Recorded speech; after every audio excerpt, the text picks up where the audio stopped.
செல்வத்திற்கு அப்பால் உள் செல்வங்களுக்கான பயணம். அத்தியாயம் -8 சிங்கத்தின் குகையில் மறைந்திருக்கும் கூட்டம் ஆர்ப்பரித்தது. சுடர் சக்தியின் ரகசியங்கள் என்ன? தி பீனிக்ஸ் ஃபண்ட் உருவாக்கம் நாடு முழுவதும் அதிர்ச்சி அலைகளை ஏற்படுத்தியது. மிதிவாரிணி நினைத்து பார்க்க முடியாததைச் செய்தார். ஒரு இருண்ட பரம்பரையை நீதியின் சுடராக மாற்றினார். கிராமங்கள் மகிழ்ச்சியடைந்தன. ஊடகங்கள் அவரது உறுதியை பாராட்டின. உலகம் முழுவதிலும் இருந்து நன்கொடையாளர்கள் ஆதரவை வழங்கினர். ஆனால் நிழலில் அவளுடைய தேர்வுகளின் சிற்றலைகள் ஆழமான நீரை கிளறின. மேலும் சில நீர் இரத்தச் சிவப்பாக ஓடும். தொழில்துறையின் மாயை. ஆர்டன்வில்லிலிருந்து வெகு தொலைவில் உள்ள ஒரு உயரமான கட்டிடத்தில் தேவராஜ் சிங் டிஜிட்டல் மானிட்டர்கள் வரிசையாக புகை நிரம்பிய அறையில் அமர்ந்திருந்தார்.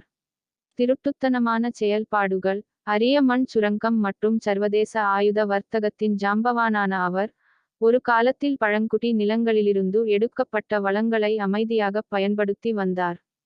மிதிவாரிணி சந்திரவன்ஷி இண்டஸ்ட்ரீஸை கலைத்தது பெரும் பதட்டத்தையும் லாப வரம்பையும் ஏற்படுத்தியது.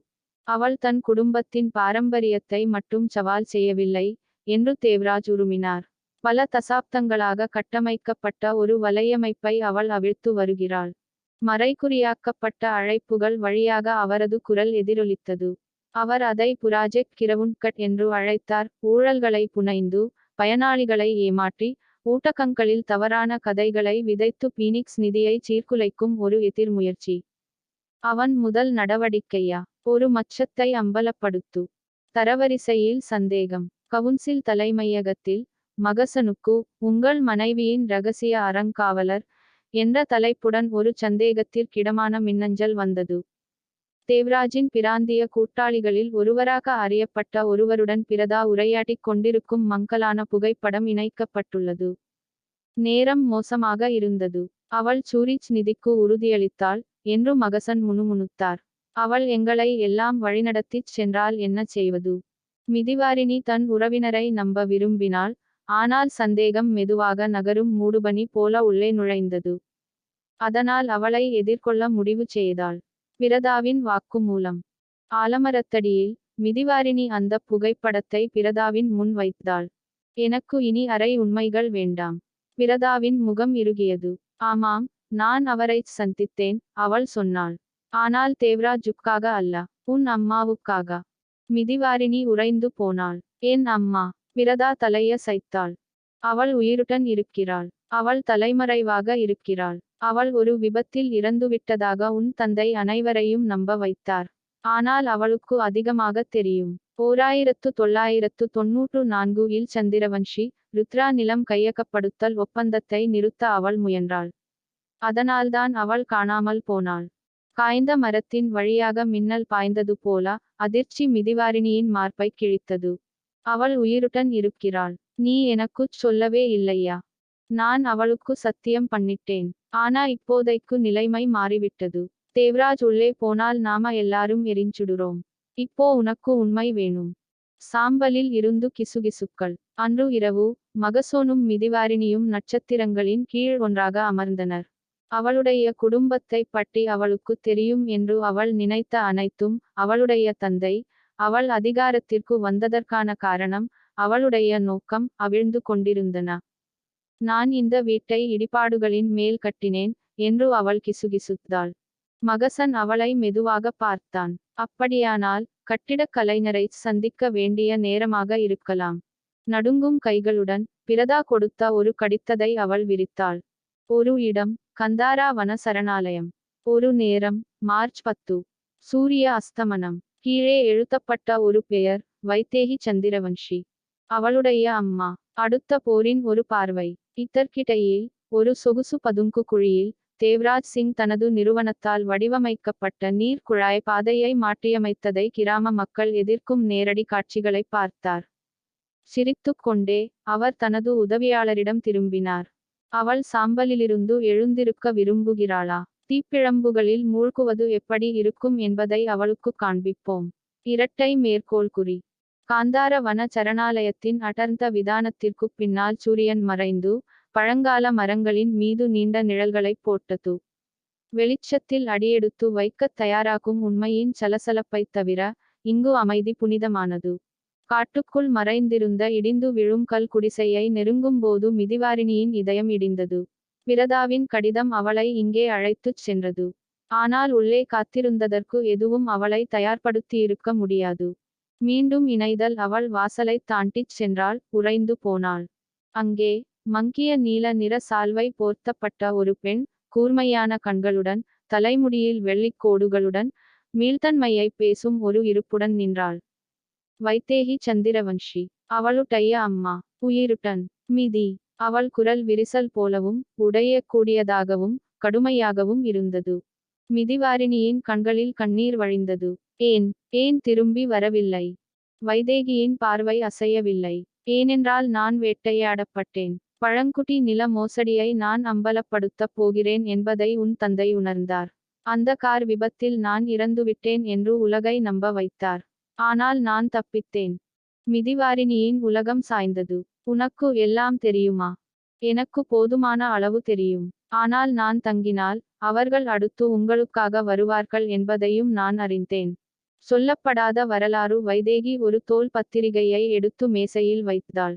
உள்ளே வரைபடங்கள், கையால் எழுதப்பட்ட ஒப்புதல் வாக்குமூலங்கள், பழங்குடித் தலைவர்களுடன் பரிமாறிக்கொள்ளப்பட்ட கடிதங்கள், மற்றும் மிகவும் அதிர்ச்சியூட்டும் விதமாக, ரகசிய சுரங்க ஒப்பந்தங்களின் போது தேவ்ராஜ் சிங் மற்றும் ரவீந்திர சந்திரவன்ஷி கைகுலுக்கிய புகைப்படங்கள்.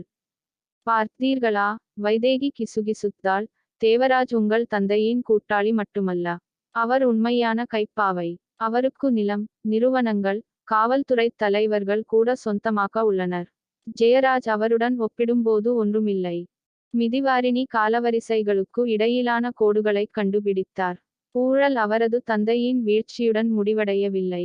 அது கைகளை மட்டுமே மாற்றி இருந்தது. ஆர்டன்வில்லுக்குத் திரும்பு. ஆர்டன்வில்லுக்குத் திரும்பிய மாகசன் கிராம இளைஞர் மன்றத்திற்குத் தயாராகிக் கொண்டிருந்தபோது மிதிவாரிணியிடமிருந்து ஒரு குறியீட்டுச் செய்தியைப் பெற்றார். ராணி திரும்பிவிட்டாள். போர் இன்னும் முடிவடையவில்லை. வேரை எரித்துவிடு. அவருக்கு விளக்கம் தேவையில்லை. அதன் அர்த்தம் அவருக்குத் தெரியும். பீனிக்ஸ் நிதியத்தின் உள்கட்டமைப்பு அடுத்த இலக்காக இருக்கும். தேவ்ராஜுக்கு எல்லா இடங்களிலும் கண்கள் இருந்தன. நிழல்களில் நாசவேலை. அன்று இரவு பீனிக்ஸ் சமூக பள்ளியில் தீ விபத்து ஏற்பட்டது. புத்தகங்கள், சூரிய கணினிகள் மற்றும் நன்கொடையாக வழங்கப்பட்ட பொருட்கள் சாம்பலாக மாறின. யாரும் உயிர் இழக்கவில்லை. ஆனால் செய்தி தெளிவாக இருந்தது. நீ எழுந்திரு, நாங்கள் எரிக்கிறோம் என்று கதவில் ஒட்டப்பட்டிருந்த குறிப்பு. கீழே தேவ்ராஜின் முத்திரை எழுதப்பட்டிருந்தது. மகசன் முஷ்டிகளை கட்டிக்கொண்டு சாம்பலுக்கு அருகில் நின்றான். அவர்கள் போரை விரும்புகிறார்களா? நாங்கள் அவர்களுக்கு உண்மையைச் சொல்வோம். மிதிவாரிணி விடியற்காலையில் திரும்பினாள். அவளுடைய அம்மா புறநகரில் ஒளிந்து காத்திருந்தாள். அவசரமாக கவுன்சில் கூடியது. நடவடிக்கை எடுக்கக் கோரி கிராம மக்கள் வளாகத்தை சுற்றி வளைத்தனர். இந்த தீ பரவ நான் விடமாட்டேன் என்று மிதிவாரிணி தன் குரலை உறுதியாகக் கூறினாள். ஆனால் நாம் நிழல்களுடன் போராடுவதை நிறுத்த வேண்டும்.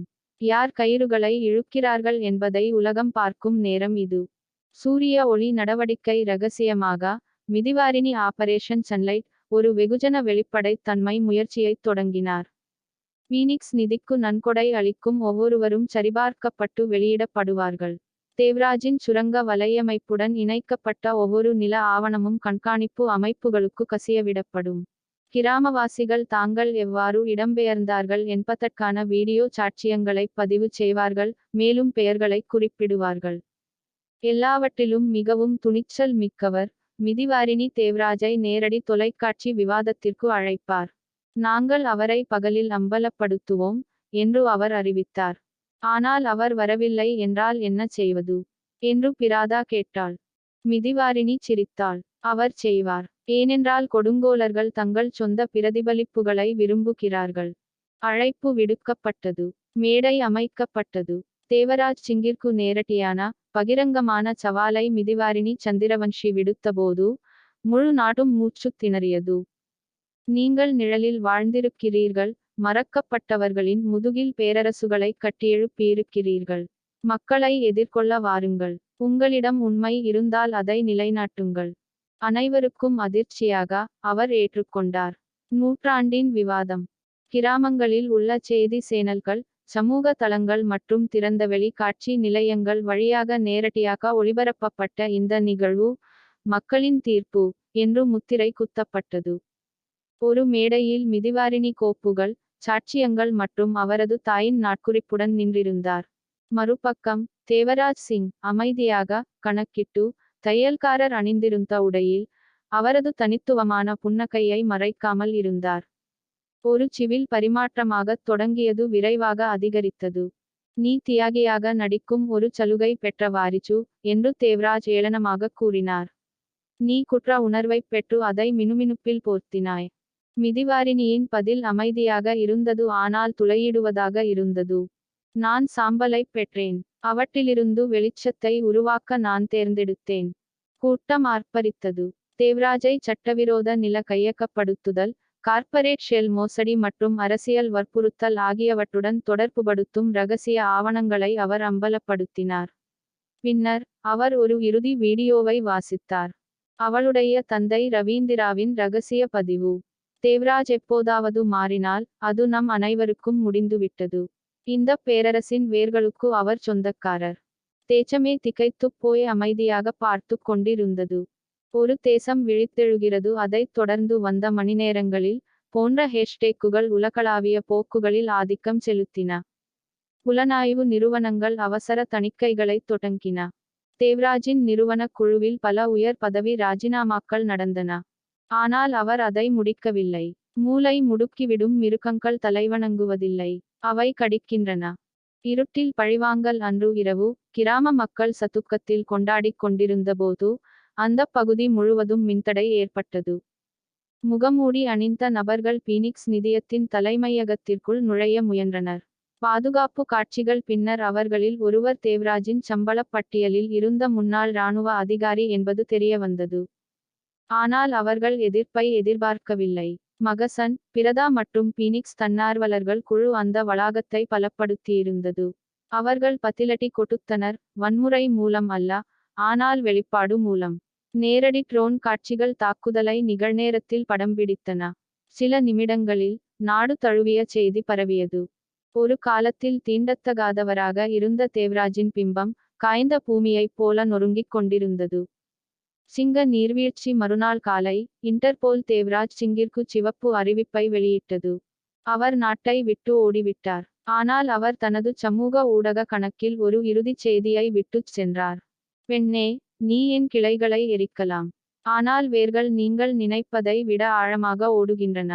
முழு வட்டம். சில நாட்களுக்குப் பிறகு ஆர்டன்வில்லில் உள்ள ஒரு ஆலமரத்தின் கீழ் மிதிவாரிணி தனது தாயார் வைதேகி மற்றும் மகசன் ஆகியோருக்கு அருகில் அமர்ந்தார். கிராம மக்கள் கூடினர், எதிர்ப்பு தெரிவிக்க அல்ல, கொண்டாடுவதற்காக. ஒரு பள்ளி மீண்டும் கட்டப்படும். பெண்கள் கூட்டுறவு சங்கம் தொடங்கப்பட்டது. மேலும் பியோண்ட் வெல்த் என்ற புதிய ஆவணப்படம் படமாக்கத் தொடங்கியது. சலுகையிலிருந்து விலகி ஒரு தேசத்தின் ஆன்மாவை மீண்டும் எழுத உதவிய ஒரு பெண்ணின் கதையைச் சொல்கிறது.